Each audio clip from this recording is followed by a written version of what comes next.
এসো এসো হে নবীন, এসো হে বৈশাখ। দর্শক, কবি সুকান্ত ভট্টাচার্যের এই ছোট্ট উক্তিটি কিন্তু বলে দিচ্ছে বৈশাখ এসে গেছে। সবাইকে জানাচ্ছি শুভ নববর্ষ। নতুন এই বছর সবার জীবনে বসে আনুক অনাবিল শান্তি এবং সুখ।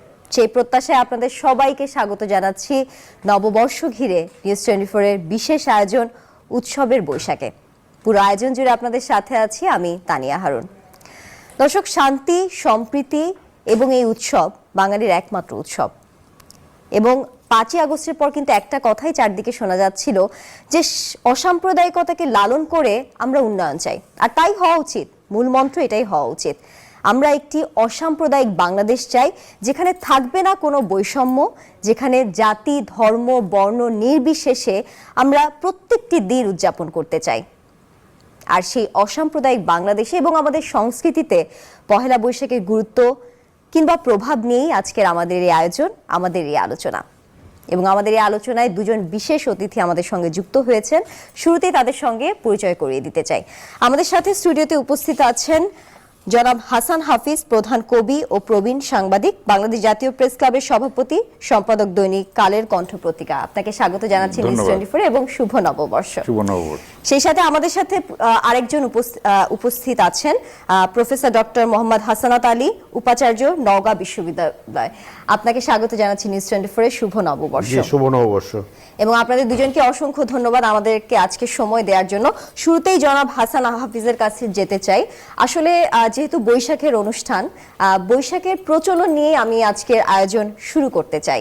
এই প্রচলন নিয়ে আমাদের বলা হয়ে থাকে কৃষি ক্ষেত্রের সাথে সংশ্লিষ্টতা রয়েছে, খাজনা আদায়ের বিষয়টিও রয়েছে। এই যে গ্রামীণ জীবন থেকে শহুরে জীবনের একটি নাগরিক উৎসব হলো, এটা কিভাবে হলো বা এটা নিয়ে আপনার মতামত আমি শুরু থেকে জানতে চাই। আমরা জানি যে মুঘল সম্রাট আকবর এটা প্রবর্তন করেছিলেন, ফসলি সন বলা হয় আর কি, খাজনা আদায়ের সুবিধার জন্য। বাংলাদেশের যেই কৃষির যেই বৈচিত্র্য এবং যেই বৈশিষ্ট্য এবং এক এক ফসল এক এক ঋতুতে আসে, সেগুলির সঙ্গে মিল রেখে খুব বৈজ্ঞানিক উপায়ে কিন্তু আজ থেকে আজকে তো 1432 আমরা প্রবেশ করলাম, এত বছর আগে এটা প্রবর্তিত হয়েছিল এবং এটা এত বাস্তবসম্মত ছিল এবং আমাদের সংস্কৃতি, আচার, যে ঐতিহ্য সবগুলির সঙ্গে মিলিয়ে এটা একটা বাঙালির একটা প্রাণের জিনিস হয়ে দাঁড়িয়েছে। এবং সেটা আমরা পরে নগরায়নের দিকে গেছি, এখন বাংলাদেশ কিন্তু দ্রুত নগরায়নের দিকে ধাবমান হচ্ছে। সবাই কিন্তু এটা ধারণ করেছি আমরা। ফলে এটা একটা বাঙালির, হিন্দু, মুসলিম, বৌদ্ধ, খ্রিস্টান সবার কিন্তু একটা সর্বজনীন একটা উৎসবে পরিণত হয়েছে। এবং পাহাড়ে যেই উৎসব হয় নববর্ষে, বৈশাখী বলে 3টা প্রধান ক্ষুদ্র নৃগোষ্ঠীর, সেগুলিও কিন্তু এই কাছাকাছি সময়ে হয়। তো এইবার যেটা আনন্দ শোভাযাত্রা হচ্ছে, যেটা আগে মঙ্গল শোভাযাত্রা ছিল, সেখানেও তাদেরকে অন্তর্ভুক্ত করা হয়েছে। এটা একটা নতুন দিক, একটা নতুন মাত্রা। তারাও তো আমাদের দেশের অংশ, তারা তো আর বাঙালি নয়। সেটা জোর করে তাদেরকে বাঙালিত্ব চাপিয়ে দেওয়াটা কোনোভাবেই ঠিক ছিল না। এটা একটা রাজনীতিকীকরণ করা হয়েছিল। সেটার থেকে মুক্ত হওয়ার জন্য আমরা একটা নতুন ক্ষেত্র পেয়েছি। এই যে সর্বপ্লাবী ছাত্র জনতার গণ অভ্যুত্থান, সেটার ফলে নতুন বাংলাদেশ বিনির্মাণের ক্ষেত্রে এটাও একটা বড় অর্জন বলে আমি মনে করি, বড় প্রাপ্তি বলে মনে করি। আমরা সবাই মিলে একসঙ্গে দেশটাকে গর্ব, ভালোবাসবো, তাহলে শান্তি, প্রগতি এবং সমৃদ্ধির দিকে আমরা এগিয়ে যাব। সেই বিষয়টি আমরা জেনেছি এবং আরেকটু জানতে চাই আপনার কাছে। আমরা পরবর্তীতে আবার ফেরত আসবো। এবার যেতে চাই প্রফেসর ডক্টর মোহাম্মদ হাসনাত আলী আপনার কাছে। এবার যদি একটু বাণিজ্যিক ক্ষেত্রটা বিশ্লেষণ করতে চাই, আমাদের কিন্তু ক্রয় ক্ষমতা বেড়েছে, যত দিন যাচ্ছে ক্রয় ক্ষমতা বেড়েছে, বাণিজ্যিক মাত্রাও বেড়েছে। কিন্তু আমার প্রশ্ন হচ্ছে, বাণিজ্যিক মাত্রা বাড়া সত্ত্বেও দেশীয় পণ্যের বাণিজ্যিক মাত্রা কেন বাড়ছে না? আমরা দেশীয় পণ্য কি বিলুপ্ত হয়ে যাওয়ার পথে, নাকি শঙ্কার মুখে, নাকি প্রশ্নের মুখে? আপনার মতামত। ধন্যবাদ আপনাকে। নববর্ষের শুভেচ্ছা দেশবাসীকে। যারা গোটা জাতি, বাংলা ভাষাভাষী মানুষ বিশ্বের যেখানেই আছে উদযাপন করছে, তাদেরকে আমার পক্ষ থেকে, আমার বিশ্ববিদ্যালয়ের পক্ষ থেকে নববর্ষের শুভেচ্ছা। দেখেন, ভাই যেমনটি বলছিলেন, আমি একটু সেই জায়গায় আবার একটু ব্যাক করতে চাই। আমি যদি আধুনিক বাংলাদেশের কথা চিন্তা করি বা আধুনিক বিশ্বের কথা চিন্তা করি, তো এই পয়লা বৈশাখ কিন্তু উনি যথার্থই বলেছেন যে প্রজাদের কাছ থেকে খাজনা আদায় করার একটি নির্দিষ্ট তারিখ ধার্য করার জন্য সম্রাট আকবর এটাকে ফসলি সন হিসেবে করেছিলেন। এবং এটা 1556 সনের 10ই মার্চে এটা প্রথমে কার্যকরী হয় এবং সম্রাট আকবরের শাসনামলেই এটা কার্যকরী করা হয়। এখন প্রশ্নটি হলো যে ব্রিটিশরা 1917 সনে এই আধুনিক নববর্ষ উদযাপন যদি আপনি বলেন, তাহলে সেই জায়গাতে প্রথম বিশ্বযুদ্ধে ব্রিটিশ সৈন্যরা যেন বিজয় অর্জন করতে পারে সেজন্য একটা কীর্তন হয়েছিল। এটা কিন্তু তারপরে কালের বিবর্তনে এটা প্রথম বাংলাদেশে এই যে বর্ষবরণ যেটা চলে আসলো, আপনি যদি আনন্দ শোভাযাত্রা, মঙ্গল শোভাযাত্রা এগুলো নিয়ে একটা বিতর্ক রয়ে গেছে। বাংলাদেশে মূলত 1986 সনে যশোরে এই যে উৎসবের যে কথা বলছেন, বাণিজ্যিকীকরণের যে কথাটি বলছেন, সেটার কিন্তু উৎপত্তি কিন্তু যশোরে। এটা চারুপীঠ নামে একটা প্রতিষ্ঠান, এটা বেসরকারি প্রতিষ্ঠান, তারা প্রথমবারের মতো 86 সনে যশোরে একটি আনন্দ শোভাযাত্রা তারা করে সেখানে। এবং সেই আনন্দ শোভাযাত্রা সারা দেশে ব্যাপক আলোড়ন ফেলে এই কারণে যে সেখানে পাপিটের ছবি ছিল, বাঘের ছবি ছিল, বিভিন্ন হারিয়ে যাওয়া যে বাঙালির ঐতিহ্য যে সমস্ত বিষয়গুলো ছিল, ধরেন কুলা পিঠা এই যেগুলো দেখছি আর কি, এগুলো একটা আনন্দ শোভাযাত্রা তারা করে। এবং ঢাকাতে চারুকলা, ঢাকায় তখন স্বৈরাচার এরশাদ বিরোধী আন্দোলন, এবং ছাত্ররা কিন্তু চরম, আমরা তখন সেই সময়ের ছাত্র, একটা চরম আতঙ্কের মধ্যে ছিলাম ছাত্র জীবন শেষ করতে পারবো কি পারবো না। কথায় কথায় বিশ্ববিদ্যালয়ে বন্ধ, ছাত্রদের লাশ পড়ে যাচ্ছে, রক্তাক্ত হচ্ছে, স্বৈরশাসক খাবলাদের ধরেছে, গণতন্ত্র বিপন্ন, সেখানে নরসেনরা রক্ত দিচ্ছে, ডাক্তার মেলনরা রক্ত দিচ্ছে, আসাদরা রক্ত দিচ্ছে। এরকম একটা প্রেক্ষাপটে চারুকলার ছাত্ররা সেই দ্রোহ থেকে অন্যায়ের প্রতিবাদ করার জন্য তারা প্রথমে আনন্দ শোভাযাত্রা করে, এটি 89 সনে। তারপরে এটা কিন্তু আনন্দ শোভাযাত্রার থেকে মঙ্গল শোভাযাত্রাকে পরিণত হয়। এটা বিশ্ব ঐতিহ্যে 2016 সনের 30শে নভেম্বর এটা বিশ্ব ঐতিহ্যের অধরা ঐতিহ্যের একটি সাংস্কৃতিক ঐতিহ্যের অংশ হয়। সব কিছু আমাদের অংশ। দুঃখজনক হলেও সত্য যে আমি যদি আমার পয়লা বৈশাখের কথা যদি বলি, আমরা মুখিয়ে থাকতাম হালখাতা খাওয়ার জন্য। এটি কিন্তু হালখাতা, যে পুরাতন বছরের হিসাবটাকে ক্লোজ করে ব্যবসায়ীরা নতুন বছরের হিসাবটা শুরু করতেন। এবং চৈত্র সংক্রান্তি গতকালকে যেটা ছিল, যে মোগল সম্রাটের সময় প্রথা ছিল যে চৈত্র সংক্রান্তিতে তারা সমস্ত খাজনা পরিশোধ করবে। এবং আজকের দিনে এই যে জমিদাররা বা ভূপতি যাদেরকে বলা হয়, ভূমির মালিক যারা, তাদের যে সমস্ত জমিগুলা চাষাবাদ করে তাদেরকে মিষ্টিমুখ করাবে। সেই প্রথার থেকে কিন্তু আমরা সরে গেছি। আমরা বাণিজ্যিকীকরণের কথা যেটা আপনি বলছেন, বাণিজ্যিকীকরণ আমরা অবশ্যই করব। আমাদের কালচারকে বাণিজ্যিকীকরণ করব, আমাদের সংস্কৃতিকে বাণিজ্যিকীকরণ করব। আমরা পোশাকের বাহার, পোশাকের রং, আমার আপত্তি নেই। কোথায় হারিয়ে গেল সেই কুলা বিক্রি করা, কোথায় হারিয়ে গেল সেই গ্রাম্য যে খাজা, তারপরে ধরেন যে মুড়ি, মুড়কি, জিলাপি, বাতাসা, নাগরদোলা, কাঠের নাগরদোলা। গ্রামের মেলাকে শহরে নিয়ে আসার ফলে যে ঘটনাটি ঘটলো, এর যে বিবর্তনটা, সেই বিবর্তনটা তো খুব ভালো হলো না। আজকে আমার সন্তানরা, ভাইয়ের সন্তানরা, আমার ছাত্রছাত্রীরা আজকে জানে না কুলে দেখি হয়। আজকে মেশিনে চাল আমরা জানি, কিন্তু এটা তো ঐতিহ্য, আমার চিরাচরিত বাঙালি ঐতিহ্য, বাংলাদেশি ঐতিহ্য। আজকে ঢেকি আমরা চিনি না, সেই ঢেকিটা আমরা সেখানে কিনতে পারতাম, জাল কিনতে পারতাম, কত রকমের গ্রাম্য বিষয়গুলা, যেগুলো হচ্ছে তৈজসপত্র, যেগুলো আমার প্রয়োজনীয়, তামার বা থালাবাটি, অত্যন্ত হাইজেনিক, অত্যন্ত, সেগুলো হারিয়ে গেল চোখের সামনে।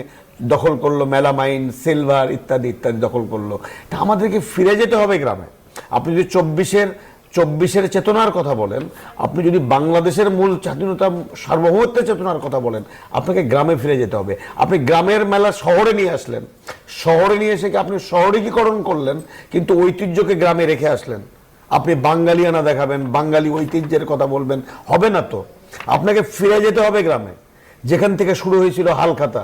সেই হালখাতা প্রবর্তনের মধ্য দিয়ে আজকের যে বিবর্তন, সেই বিবর্তনের মধ্য দিয়ে প্রকৃত বাঙালি সংস্কৃতি যেটা, ঐতিহ্য যেটা, সেটা আরো বিকশিত হোক, আরো শানিত হোক, আরো আমাদের তরুণ প্রজন্মের মধ্যে আমাদের সেই চিরায়িত গ্রাম্য মেলাকে কেন্দ্র করে যে ভ্রাতৃত্বের বন্ধন, আতিথেয়তা, আন্তরিকতা, সৌহার্দ্য, পারিবারিক যে সম্প্রীতি, সেই বিষয়গুলো ফিরে আসুক। আমরা সেটা চাই। আমরা আজকে নগরীকরণ করার জন্য একই ফ্ল্যাটে বসবাস করি, আপনি আমাকে চেনেন না, আমি আপনাকে চিনি না, কিন্তু গ্রামের এই ঐতিহ্যগত মেলাকে যদি আমরা গ্রামে ফিরে যেতে পারতাম, আমাদের সন্তানদেরকে, আমাদের ছাত্র বন্ধুদেরকে সেই ঐতিহ্যের সাথে পরিচিত করতে পারতাম, তাহলে বোধহয় আজকে আমাদের মধ্যে যে কথায় কথায় হানাহানি, রক্তাক্ত সংঘাত, সমালোচনা, সেখানের ঊর্ধ্বে উঠে আমরা বোধহয় একটা শান্তিপ্রিয় বাংলাদেশ তৈরি করতে পারতাম, যেটি দেখলাম গতকালকে পাহাড়ি অঞ্চলের কথা আপনারা বললেন। এই দিনকে উদযাপন করে পাহাড়িরা, ত্রিপুরারা বৈশ উৎসব তারা করেছে গতকালকে, তারপরে মারমারা সাংঘাই করে তারা, এবং চাকমারা বিজু উৎসব তারা করে। এই যে তারা সেখানে করছে, আমরা পয়লা বৈশাখ করছি। আজকে ছায়ানটের 60-এর দশক থেকে শুরু করে ছায়ানট প্রত্যেক বছর রমনার বটমূলে এসো হে বৈশাখ, এসো হে বৈশাখ বলে যে তারা আহ্বান জানায়, আমাদেরকে শান্তির আহ্বান জানায়, ঐক্যের আহ্বান জানায়, ভ্রাতৃত্ববোধের আহ্বান জানায়। সেই জায়গা থেকে বোধহয় গ্রামে ফিরে যাওয়া খুব দরকার। একটু সেই বিষয়ে আবারও আসবো প্রফেসর ডক্টর মোহাম্মদ হাসনাত আলী। আমরা একটু চারুকলায় যেতে চাই, আমাদের সহকর্মী আছে, সেখানকার পরিস্থিতি জেনে আমি আবারও ফিরে আসবো আপনাদের সাথে আলোচনায়। দর্শক, আমরা চলে যাচ্ছি চারুকলায়, সেখানে আছেন সহকর্মী মাঝার। মাঝার, আপনি তো চারুকলায় রয়েছেন, কি অবস্থা দেখছেন, সাধারণ মানুষ কি বলছেন জানাবেন। যেমনটা বলছিলেন যে আজকে নতুন চারুকলা কিন্তু বেলা 9টায় যে শোভাযাত্রাটি শুরু হওয়ার কথা আছে, সেই শোভাযাত্রাকে কেন্দ্র করে ইতিমধ্যেই এই জায়গায় লোক জড়ো হতে শুরু করেছে। এবং আজকের শোভাযাত্রার প্রধান যে আকর্ষণ, অর্থাৎ যে মোটিভগুলো, সেই মোটিভগুলো আপনি দেখতে পাচ্ছেন আমার সামনে। এবং আজকের মোটিভের প্রধান যে আকর্ষণ, যে মোটিভটি, সেটা হচ্ছে ফেসিস্টের প্রতিকৃতি। একেবারে সবার সামনে রাখা হচ্ছে ফেসিস্টের সেই প্রতিকৃতিটি, অর্থাৎ চারুকলার সামনের যে রাস্তাটি আছে সেখানে সুন্দর করে সারি সারিভাবে সাজানো হয়েছে হচ্ছে ফেসিস্টের মোটিভ। এরপর আমরা ভাগের মোটিভ দেখতে পাচ্ছি, এরপরে আমরা মাছের মোটিভ দেখতে পাচ্ছি। অর্থাৎ প্রত্যেক বছর বিভিন্নভাবে যেভাবে বিভিন্ন অবয়ব আকৃতিতে নতুন নতুন মোটিভ তৈরি করা হয়, এবার আমরা তার ব্যতিক্রম দেখতে পাচ্ছি না। এবং ইতিমধ্যেই কিন্তু এই শোভাযাত্রায় অংশগ্রহণ করতে ব্যাপক উপস্থিতি দেখতে পাচ্ছি আমরা, এবং চারপাশ থেকে লোকজন আসতে শুরু করেছে রাজধানীর বিভিন্ন অঞ্চল থেকে। এবং এই শোভাযাত্রাকে কেন্দ্র করে আইন শৃঙ্খলার ব্যাপক প্রস্তুতি দেখতে পাচ্ছি আমরা।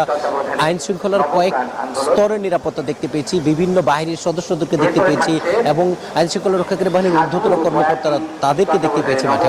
অর্থাৎ এই শোভাযাত্রাটিকে আনন্দময় করতে যে ধরনের প্রস্তুতি থাকা দরকার, সব ধরনের প্রস্তুতি আমরা দেখছি। এবং প্রত্যেক বছর যে আনন্দ শোভাযাত্রা থাকে, মানুষের যে উচ্ছ্বাস থাকে, এবছর আমরা দেখতে পাচ্ছি। এবং শুধু বাঙালি না, এই উচ্ছ্বাসে ইতিমধ্যে অংশগ্রহণ করেছেন বিদেশি নাগরিক যারা, তারাও, এবং আমরা তাদের মধ্যেও উচ্ছ্বাস এবং আনন্দ দেখেছি। এবং এই আনন্দ শোভাযাত্রাটি যেন সুশৃঙ্খলভাবে হয়, সেজন্য চারুকলার পক্ষ থেকে নানা ধরনের ঘোষণা দেওয়া হচ্ছে, নানা ধরনের নির্দেশনা দেওয়া হচ্ছে, একটাই যে সবকিছু মিলিয়ে যে উদ্দেশ্যে এই মঙ্গল শোভাযাত্রাটি, সেটা যেন ভালোভাবে সম্পন্ন হয় এবং কোনো ধরনের বিশৃঙ্খলা যেন না হয়। আশপাশের যত রাস্তা আছে সেই রাস্তাগুলো কিন্তু বন্ধ করে দেওয়া হয়েছে, শুধুমাত্র পায়ে হেঁটে চারুকলার সামনে আসা যাচ্ছে, কারণ আশপাশের সব রাস্তা বন্ধ করে দিয়েছে আইন শৃঙ্খলা বাহিনীর সদস্যরা।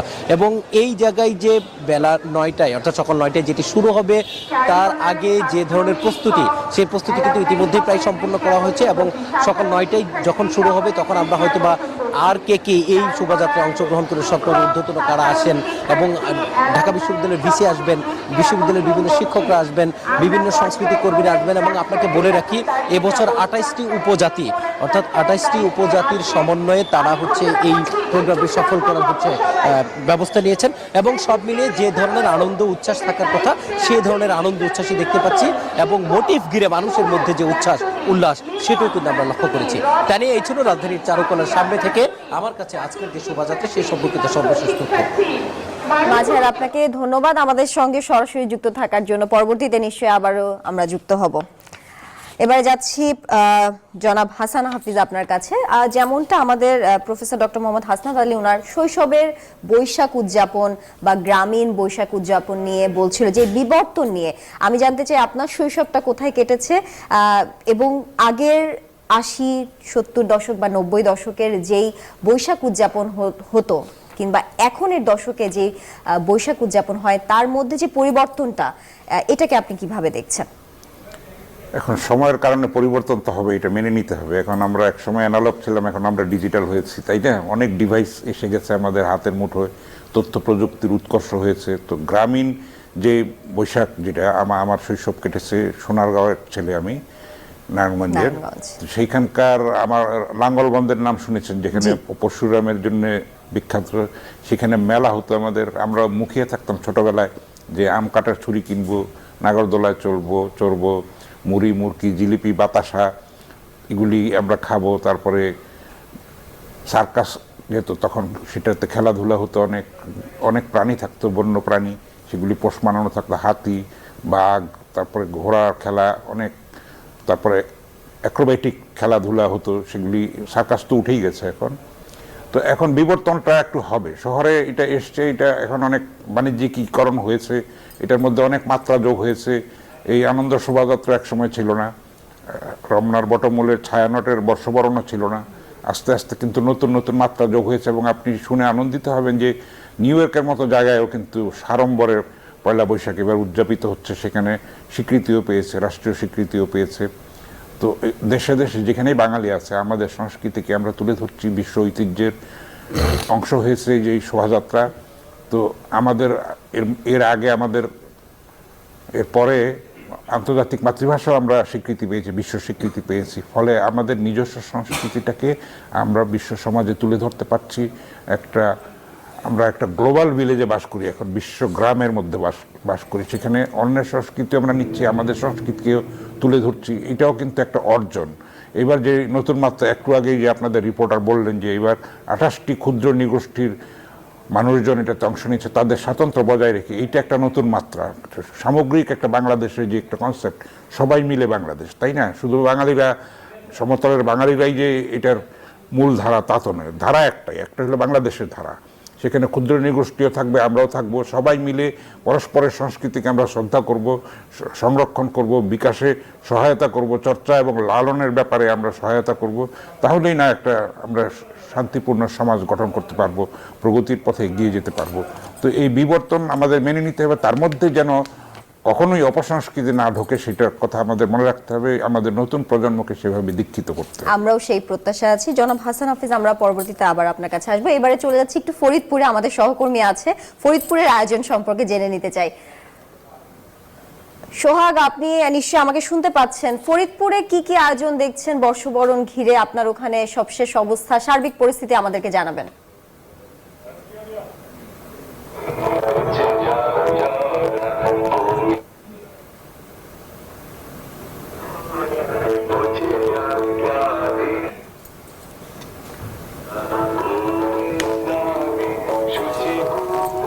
ধন্যবাদ আপনাকে। আমি এই মুহূর্তে দাঁড়িয়ে আছি ফরিদপুর জেলা পরিষদের কার্যালয়ের সামনে, যেখানটাতে আজকে বাংলা নববর্ষের যে প্রথম দিন, যে বর্ষবরণ, সেটি কিন্তু বেশ জাঁকজমকপূর্ণভাবে অনুষ্ঠিত হচ্ছে। আজকে সকাল 6:30টায় সাহিত্য সাংস্কৃতিক জোটের পক্ষ থেকে যে আনন্দ এবং মঙ্গল যে গান রয়েছে, সেই গানের মধ্য দিয়ে এই আজকে দিনটির সূচনা করা হয়।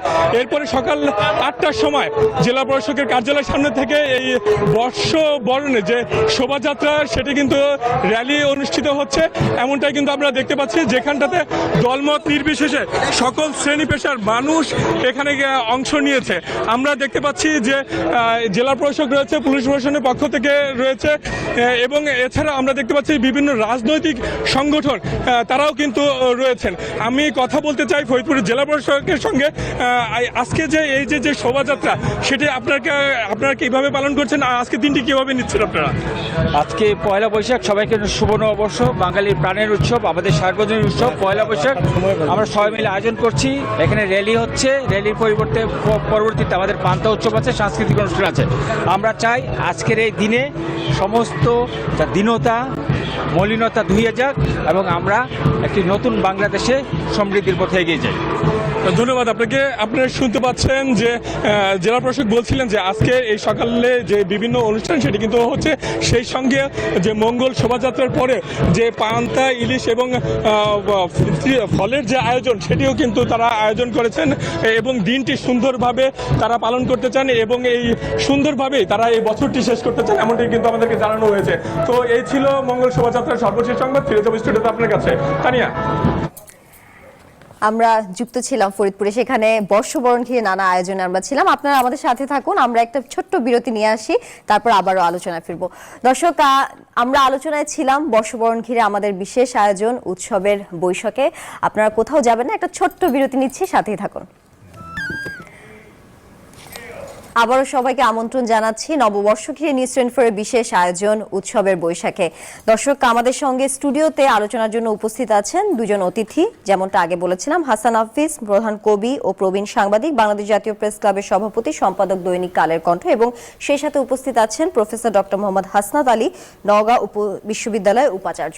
আমরা তাদের কাছে আলোচনায় ফিরবো। তার আগে একটু চট্টগ্রামে চলে যাচ্ছি। চট্টগ্রামে সেখানকার আয়োজন এবং বর্ষবরণ নিয়ে কি রয়েছে সবশেষ খবর জানতে। চট্টগ্রামে আমাদের সাথে যুক্ত আছেন সহকর্মী নয়ন বড়ুয়া।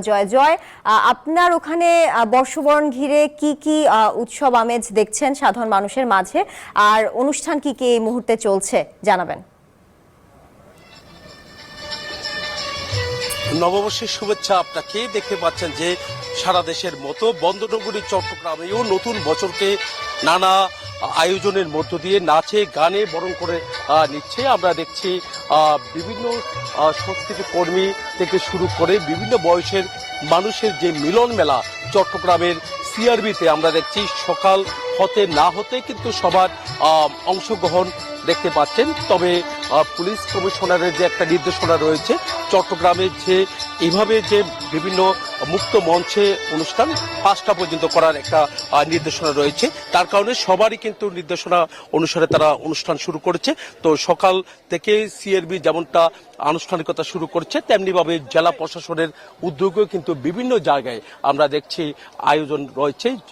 জেলা শিল্পকলা একাডেমিতে যেমনটা আয়োজন রয়েছে, তেমনিভাবে অন্য জায়গায়ও কিন্তু বিভিন্ন জায়গায় আয়োজন রয়েছে। শুধু চট্টগ্রাম শহর কেন্দ্রিক না, শহর কেন্দ্র বাইরেও কিন্তু আমরা দেখছি বিভিন্ন নাচে গানে কিন্তু নতুন বছরকে বরণ করে নেওয়ার যে আয়োজন দেখলে আপনি বুঝতে পারছেন। যারা আয়োজন করেছেন, যারা আয়োজক রয়েছেন, তাদের সাথে আমরা একটু কথা বলার চেষ্টা করব।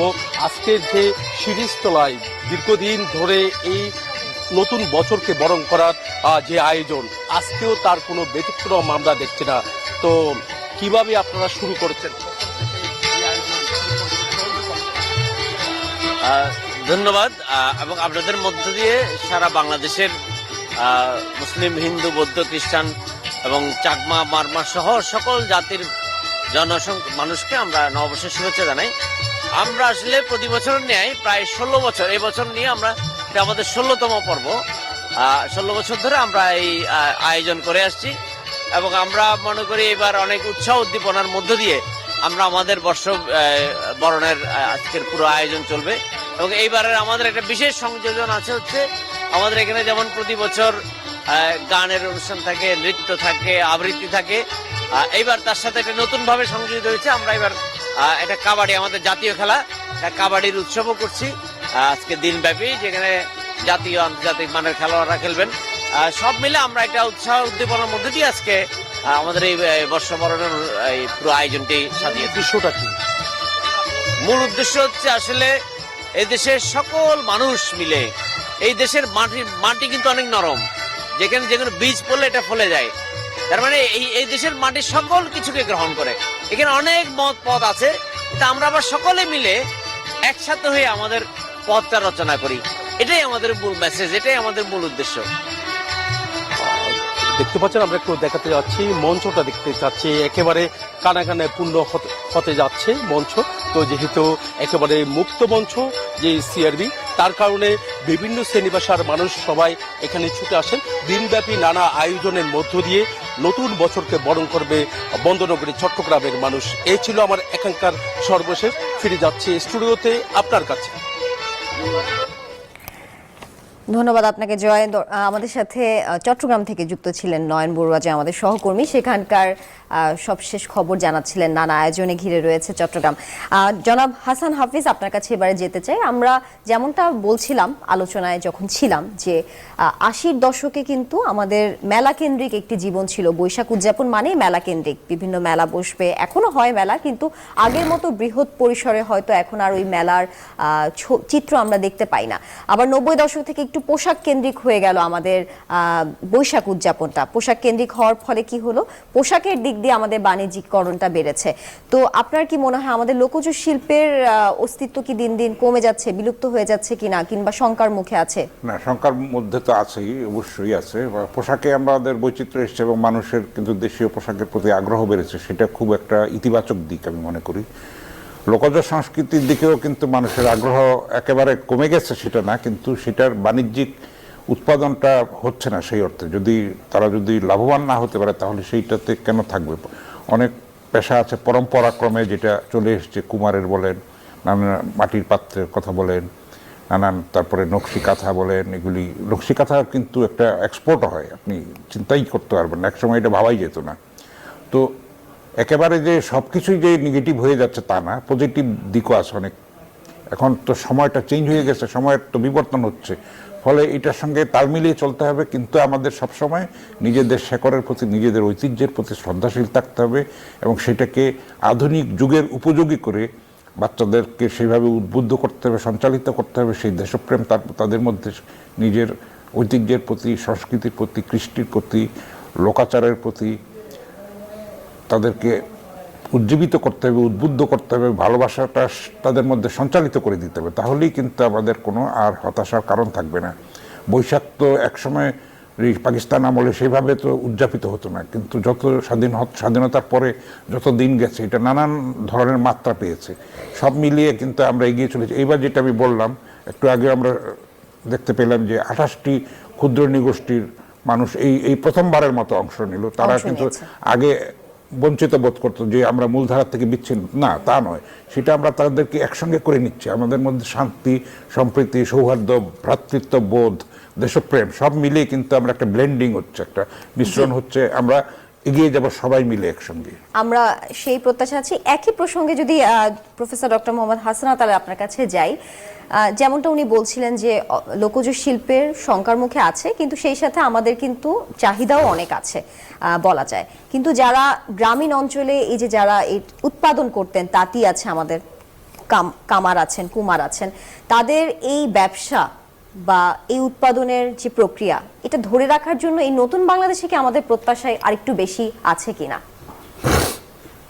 দেখেন, আমি এখানে বসে বসে ভাবছিলাম যে আসলে আমরা আধুনিকতার নামে আমাদের নিজস্ব পরিচয়টাকে আমরা ভুলতে বসেছি। এখন কি দেখেন, পল্লীগীতি, রংপুরের ভাটিয়ালি গান, তারপরে আমার চাঁপানবাবগঞ্জের গম্ভীরা, যেটা গোটা মানুষকে, গোটা দেশের জাতিকে উজ্জীবিত করতো, যে সঙ্গীতগুলা, তার চর্চা কি হয়? তা আপনি বাঙালি সংস্কৃতির কথা বলবেন, বাঙালিয়ানা বলবেন, আপনি নির্দিষ্ট দিনে অজস্র পান্তা ইলিশের পসরা সাজাবেন। আমার গ্রামের কৃষকের কাছে এর মূল্য তো একেবারেই কম, কারণ তারা প্রত্যেক দিন ঘুম থেকে উঠে এই পান্তা খেয়ে কৃষিকাজ করতে যায়। তার কাছে কি আপনি এই আধুনিকতার ছোঁয়াটা কি নিয়ে গেছেন? তার সন্তানটা কি তার গ্রামের যে স্কুলে লেখাপড়া করে সেখানে কি আধুনিক শুধু সুবিধা দিতে পেরেছেন? বা আমরা কি তার শিক্ষা ব্যবস্থার যে উন্নত শিক্ষা ব্যবস্থার নিশ্চয়তা কি দিতে পেরেছি? তাহলে যে কৃষকটা মাথার ঘাম পায়ে ফেলে এখনো বাঙালিত্ব ধারণ করে সকালে প্রত্যেক দিন পান্তা খেয়ে শস্য ফলায়, সবজি ফলায়, তার সন্তান যখন সেই গ্রামের মেলাকে উপভোগ করতে পারে না, গ্রামের উৎসবকে উপভোগ করতে পারে না, আপনার আমার মতো শহরে জীবনকে উপভোগ করতে পারে না, তার কাছে এই একটি দিনের উদযাপন তো অর্থহীন। রাষ্ট্রীয়ভাবে আমাদেরকে চিন্তা করতে হবে যে এই উৎসবটাকে যেখান থেকে উৎপত্তি সেই গ্রামে ফিরে নিয়ে যেতে হবে। আজকে এই গ্রামের মেলা, আজকে এই বৈশাখ উদযাপন, আপনি শহরগুলো যান, অধিকাংশ জায়গায় দেখবেন বিজাতীয় ব্যান্ড সঙ্গীতের গান বাজানো হচ্ছে, কোথাও কোথাও উচ্চ স্বরে অন্য ভাষার গান বাজানো হচ্ছে। আমার ভাটিয়ালি গান বাজে না, আমার পল্লীগীতি বাজে না, আমার ওই গম্ভীরা বাজে না, আমার জারি গান সারি গান হয় না, আমার পালা গান হয় না। এই যে না হওয়াটা, রাষ্ট্রীয়ভাবে আমরা এদিকে কিন্তু অতটা বেশি দৃষ্টি দিচ্ছি না। আর দৃষ্টি না দেওয়ার কারণে আমার আপনার ভাইয়েরা, সন্তানরা যেভাবে পাশ্চাত্যের বা বিজাতীয় সংস্কৃতির প্রতি আকৃষ্ট হচ্ছে, আমার দেশের সংস্কৃতি কিন্তু দিনকে দিন হারিয়ে যাচ্ছে। আরেকটি রথীন্দ্রনাথ আমরা খুঁজে পাই না যে দরাজ গলায় পল্লীগীতি গাবে, আরেকটা ওই মোস্তফা আব্বাসীকে আমরা খুঁজে পাই না যে দরাজ গলায় গান গাবে, আমরা আরেকটি ফরিদা পারভিনকে পাচ্ছি না লালন গীতি গিয়ে মানুষকে উজ্জীবিত করবে।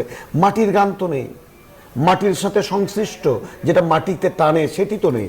আমরা আজকে, আর আপনি যে বাণিজ্যিকীকরণের কথা বলছেন, এটা পজিটিভ দিক নিঃসন্দেহে, যে আমার কাপড়, দেশীয় কাপড়, এই উৎসবকে কেন্দ্র করে কিন্তু অন্তত, আর যাই হোক, বিজাতীয় কোনো ড্রেস এখানে কিন্তু বিক্রি হয় না, দেশীয় হয়।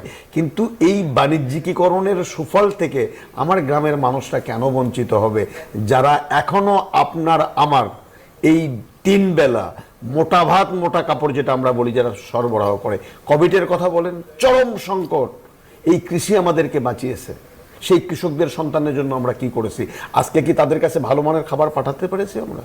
আমরা শহরে কত রকমের পয়সা খরচ করে আনন্দ শোভাযাত্রা করছি, কালচারাল প্রোগ্রাম করছি, উৎসব করছি।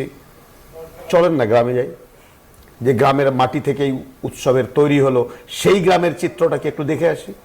আপনি হতাশাজনক চিত্র সেখানে পাবেন।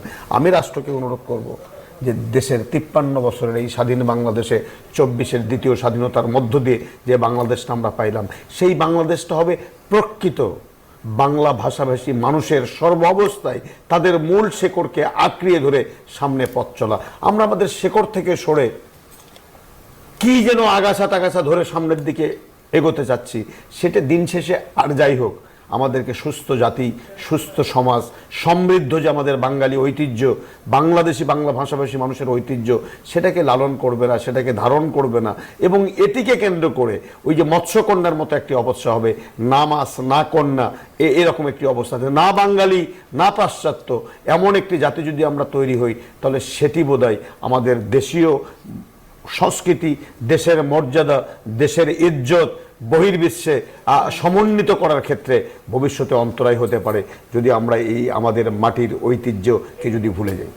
Asian Paints ultra nonstick interior premium emulsion দাগ ধুলা ময়লাকে দেয়ালে লাগতেই দেয় না।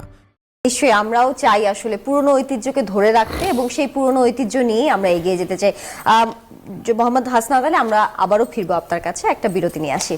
দর্শক, সময় হয়েছে আরেকটা বিরতির, আমাদের সাথেই থাকবেন, কোথাও যাবেন না, ফিরছি কিছুক্ষণ পর। দর্শক, আবারও আমন্ত্রণ জানাচ্ছি নিউজ 24 বিশেষ আয়োজন উৎসবের বৈশাখে। আমরা আলোচনায় ছিলাম, আলোচনায় ফিরবো, তার আগে একটু বরিশালে আমরা এবার যুক্ত হতে চাই। বরিশালের বর্ষবরণ ঘিরে কি কি আয়োজন রয়েছে আমরা জেনে নিতে চাই। আমাদের সহকর্মী যুক্ত আছেন মিরন। মিরন, আপনি নিশ্চয়ই শুনতে পাচ্ছেন, আপনার পিছনে দেখতে পাচ্ছি র্যালি নিয়ে আমাদের সাধারণ জনতা বের হয়েছেন। কি তথ্য আছে আপনার কাছে, আর কেমন উৎসব আমেজ বিরাজ করছে তাদের মাঝে, জানাবেন।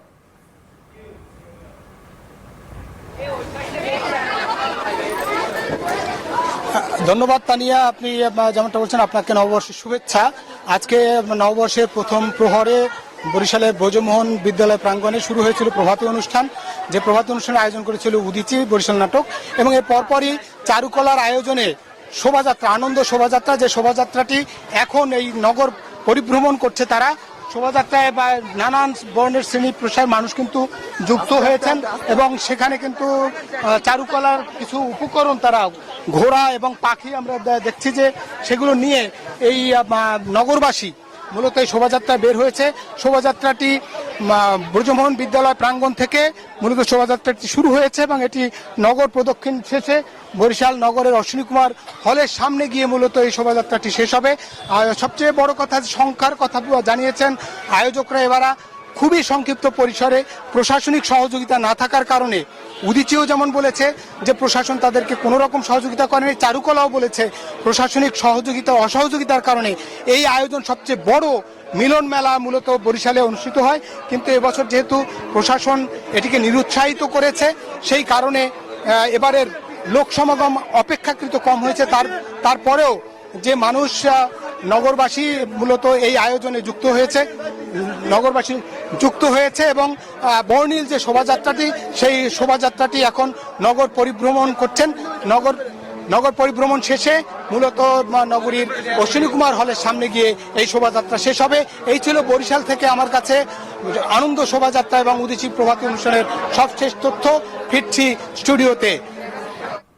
মিলন, আপনাকে ধন্যবাদ। আমরা দেখছিলাম বরিশালে র্যালি বের হয়েছে, সেখানে নানা আয়োজন চলছে। এবার জনাব হাসান হাফিজ, আপনার কাছে যেতে চাই। হালখাতার প্রচলন নেই, যেমনটা আমাদের আরেকজন অতিথি বলছিলেন। প্রচলন না থাকলেও আমরা কিন্তু স্বর্ণ ব্যবসায়ীদের মধ্যে হালখাতার প্রচলন এখনো দেখি। তাদের বাণিজ্যিকরণে দেখা যায় যে এই সময়টায় তারা তাদের যে কাস্টমার থাকে তাদেরকে ডেকে ডেকে ডিসকাউন্ট দেয়, বা এরকম তাদের বিভিন্ন প্রচলন রয়েছে। মিষ্টিমুখ করায়, লম্বা, হ্যাঁ, এই দেখতে খুবই ভালো লাগে যে অন্ততপক্ষে তারা তো হালখাতার প্রচলনটা রেখেছে। এই বিষয়ে তাদের বাণিজ্যিকরণে তো বেশ মাত্রা বেড়েছে। আপনার এই বিষয়ে কি মতামত রয়েছে? সেটাকে কিন্তু আসলে ছড়িয়ে দেওয়া দরকার। আমরা এখন কম্পিউটারে চলে গেছি, কিন্তু হালখাতা তো যে সেই অ্যানালগ সিস্টেম, এটা প্রতীকী অর্থেও তো থাকা দরকার আসলে বিভিন্ন জায়গায়। তাহলে আমরা আমাদের ঐতিহ্যটা সম্পর্কে জানতে পারি, আমাদের নতুন জেনারেশনকে জানাতে পারি। সেই ঐতিহ্যটাকে আধুনিকতার সঙ্গে একটা মিশ্রণ ঘটিয়ে যেন আমরা এটাকে রক্ষা করতে পারি, এটাই হলো ব্যাপার। সময়ের বিবর্তনে অনেক কিছুই চেঞ্জ হয়ে যাবে। এখন আমরা মোবাইল ফোনের যুগে প্রবেশ করে গেছি, হাতের মুঠোয় আমাদের বিশ্ব, তাই না? সেখানেও কিন্তু আমরা বাংলা ভাষায় এখন লিখতে পারছি। এটাকে আরও উন্নত করা দরকার, উৎকর্ষ আরও সাধিত হওয়া দরকার। তাহলে কিন্তু আমরা সারা বিশ্বে নিজেদের সংস্কৃতিটাকে, নিজেদের ভাষাকে, নিজেদের ঐতিহ্যকে, আমাদের শেকড়কে, আমাদের যে অর্জন, আমাদের যে প্রাপ্তি, আমাদের যে বৈচিত্র্য এবং বহু মতের বহু পথের যে একটা মিলন মেলা এবং সবাই মিলে যে একটা সম্প্রীতির দেশ, আবহমান কালের বাংলাদেশের সাম্প্রদায়িক সম্প্রীতির দেশ, সেই বার্তাটা আমরা যেন পৌঁছে দিতে পারি। পয়লা বৈশাখে সেইটাই আমাদের হোক প্রত্যয় এবং সেটাই হোক আমাদের অঙ্গীকার। আমরা যেন আমাদের উত্তর প্রজন্মকে সেইভাবে দীক্ষিত করতে পারি, তাদের মধ্যে যেন সেই চেতনাটা সঞ্চালিত করে দিতে পারি। জনাব হাসান হাফিজ, আপনাকে ধন্যবাদ। এবারে যেতে চাই জনাব হাসনাত আলী আপনার কাছে। যেমনটা আপনি বলছিলেন, গ্রামীণ অঞ্চলে এখন আসলে লোকজ শিল্পের প্রচলন আছে, কিন্তু আমরা কিন্তু দেখতে পাই যে প্লাস্টিকের ব্যবহার ওখানে আরো বেড়ে গেছে। আগে আমি ছোটবেলায়, আমার শৈশবে যখন আমি ছিলাম, তখন দেখেছি যে বাঁশের পণ্য ছিল, বেতের পণ্য ছিল, কুলা ছিল, যেগুলো এখন নেই। এখন প্লাস্টিক যেগুলো পরিবেশ বান্ধব না, সেগুলোই আমরা গ্রামীণ অঞ্চলেও দেখতে পাই।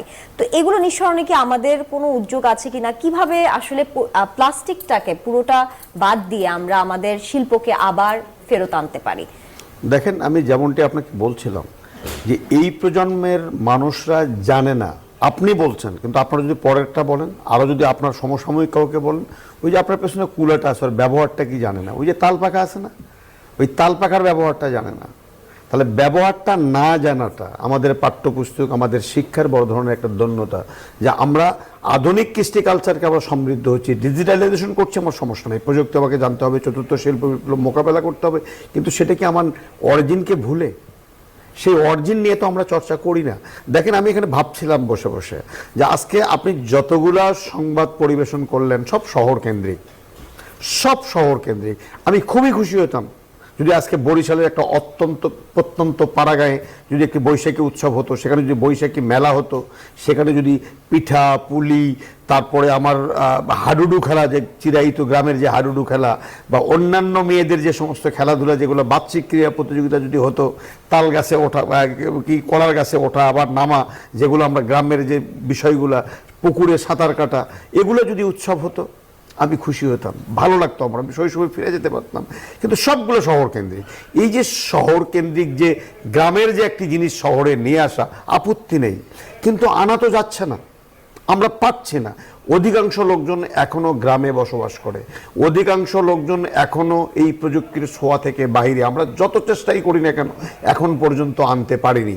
তো যেহেতু পারিনি, তাহলে গ্রামকে শহরে না নিয়ে এসে শহর যদি গ্রামে যেত, ওই যে স্বপ্ন যায় বাড়ি, এবং শহর যদি গ্রামে যেত, আর সেই জায়গায় যদি এই উৎসবগুলো পালিত হতো, তাহলে আজকে যে উৎসবগুলো করছি, এটা সিরিমোনিয়াল যে একটা বিষয়ে পরিণত হয়ে গেছে, সেটি না হয়ে প্রকৃত আমার যা সংস্কৃতি, আমার যে চর্চা, আমার যে ঐতিহ্যের কথা আপনি বলছেন, তৈজসপত্র, হ্যাঁ, সবচেয়ে মাটির হাঁড়িতে রান্না করা তো সবথেকে বেশি স্বাস্থ্যসম্মত। আমি বলছি না, বিজ্ঞান বলছে। আজকে ওই তামার বাসন, কাঁসার বাসন, সেখানে খাওয়া সবচেয়ে স্বাস্থ্যসম্মত। টেলিভিশনে অ্যাড দিচ্ছে, ওই যে বাচ্চাকে খাওয়াবে, চিনি খাওয়াবে, দুধ দেবে, বলা হচ্ছে সেখানে ওই ইন্ডিয়ান নায়িকা জুহি চাওলা আর কি একটা নায়ক আছে। সেগুলোর থেকে আমরা সরে যাচ্ছি। প্লাস্টিক পরিবেশ বান্ধব নয়, আমরা প্রতিনিয়ত বলছি।